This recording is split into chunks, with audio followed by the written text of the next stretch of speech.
Namaste. Hello. I'm Sonali Gopte and I'm reading from my novel The Ripple Effect. This is Chapter 1. 15th April 2012. I don't think there is any point in reopening this case, Commissioner Bakshi said.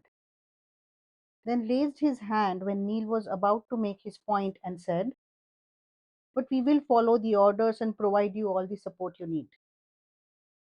Neil understood the skepticism. Manjari had died a month ago. Her body had been cremated soon afterwards. There weren't any chances of collecting any new evidence at the site of her death or anywhere else. Still, he wanted to give it his best shot.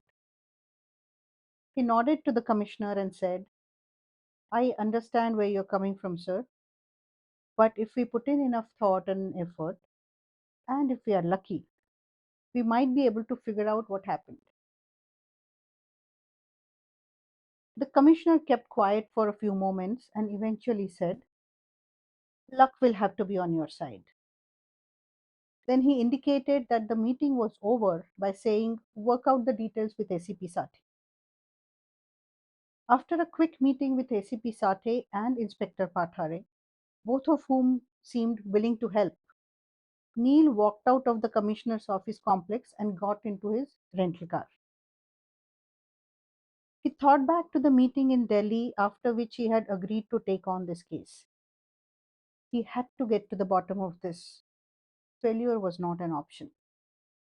It was a warm Sunday afternoon and the traffic was light on Pune's roads as he drove towards his hotel. Every investigation was like a puzzle.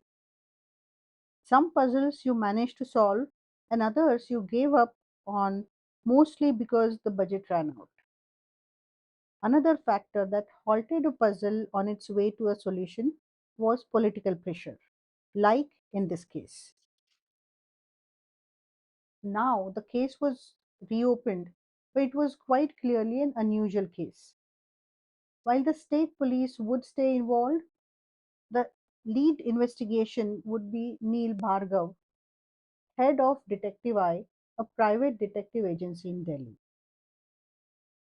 Neil had reached out to Abhijit Desai, head of Inquire Detective Agency in Mumbai, and asked him to join the team. The two had worked together earlier, and Neil had a lot of respect for the man. But Abhijit was busy, and Neil had to settle for someone else from Abhijit's team. When Neil reached the hotel, he checked the time and hoped Abhijit's detective had reached by now. As he approached the reception, the girl behind the counter gave him a smile and said, "Yes, sir." "Has Ishani Soni checked in?" he asked. The girl nodded and said, "Yes, sir, she checked in about 15 minutes ago. She had asked us to inform her when you came in. Should I call her?" Neil nodded and looked around as the girl dialed the number.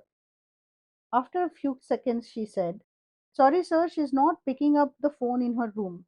Should I try on her cell phone?" "No, it's okay," Neil said. He moved aside, pulled out his cell phone, and was going through his contacts when the girl at the reception said, "Sir." He looked up and she said, "There she is, sir." Neil turned around to see a tall girl in a flowing skirt and a t shirt who must have stepped out of the lift. This was the detective Abhijit had sent him. This young girl. Wasn't she supposed to be 31? As the girl came closer, Neil recognized her as the woman from the photos that Abhijit had sent him. But in the photo, she had looked a lot more formal, serious, and older. Looking at her, Neil thought the photographs had not done her justice.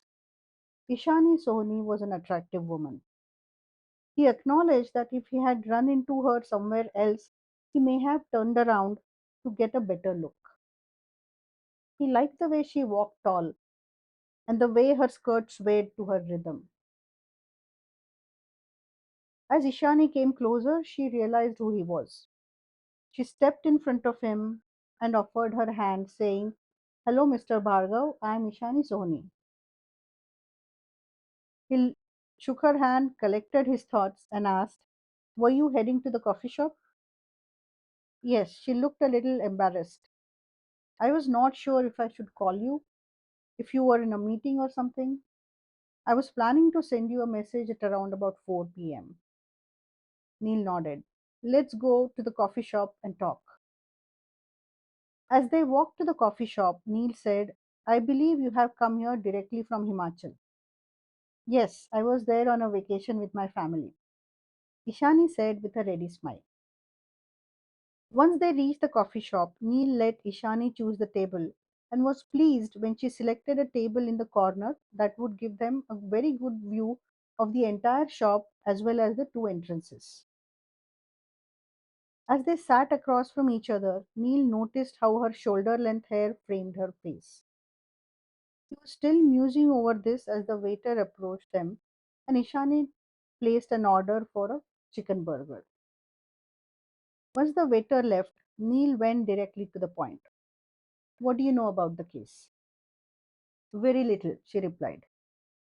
"Only that a 43-year-old woman from the well known software company QSoft died about a month ago.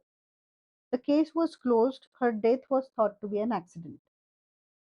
It has been reopened now and is being handled by Detective I." "Yes, a group of senior managers from QSoft went for an outbound program at a campsite on the backwaters of Mulchi Dam on a Friday.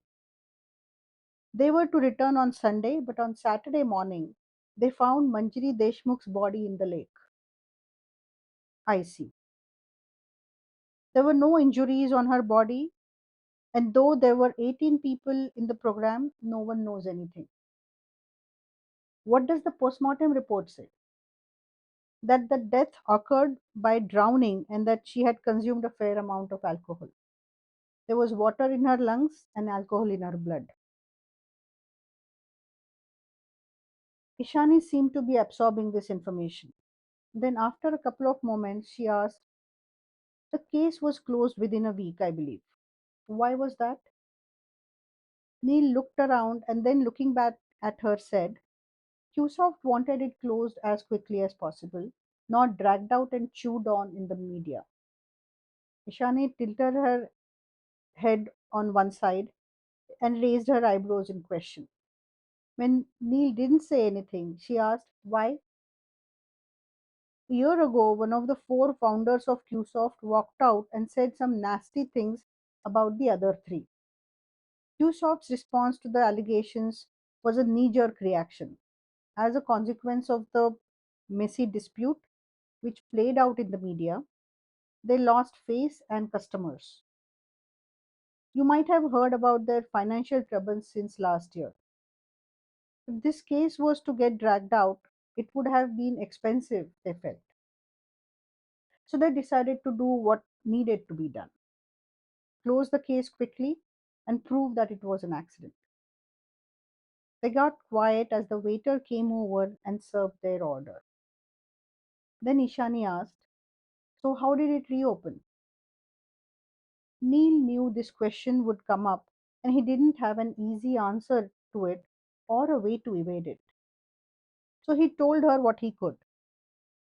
Just the way political pressure was used to close the case, someone who wants to get to the bottom of this has taken help from another politician to have the case reopened.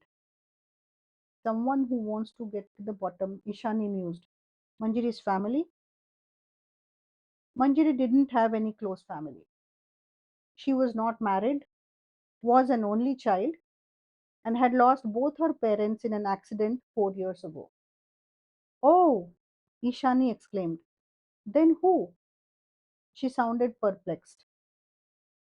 Neil shook his head and said, "I'm not going to be able to share that information, at least at this point." Ishani looked stumped at this. Neil could guess how it must seem to her, but he went ahead. "For our work, that should not matter. Let's just focus on the investigation." Both of them got quiet as after a few moments Neil picked up his cup and took a sip of the coffee that was not as hot as he would have liked it. Ishani, taking her cue, picked up her burger. After a couple of minutes, she asked, "So, where do we start?" I would have liked to start with a visit to the campsite, but we are going there later. So, we are going there later so that we reach when there are no campers on site. We'll meet QSoft HR manager Dheeraj said first thing tomorrow morning. After a pause, he also told her that he had called Dheeraj earlier and Dheeraj has been quite reluctant to talk. He expected resistance from other QSoft folks as well. I suppose we could begin by talking to all the people who were present at the offsite. What about the others? Like her friends, relatives, people she worked with? Ishani was obviously thinking ahead. I'll give you the list of people when I give you the reports from the earlier investigation, Neil said. Half an hour later, they walked out to the lobby, and Neil's attention went to the big TV screen. He had really wanted to watch this match. He was wondering what the score was when Ishani said, "Looks like we are batting 60 for 3." He turned and looked at her in surprise. She smiled and said, "You are really eager to go and watch the match, right?" Neil was impressed with her ability to read his expression so accurately, and when they came to the pool of lips, for the first time since meeting her, he gave her a warm smile.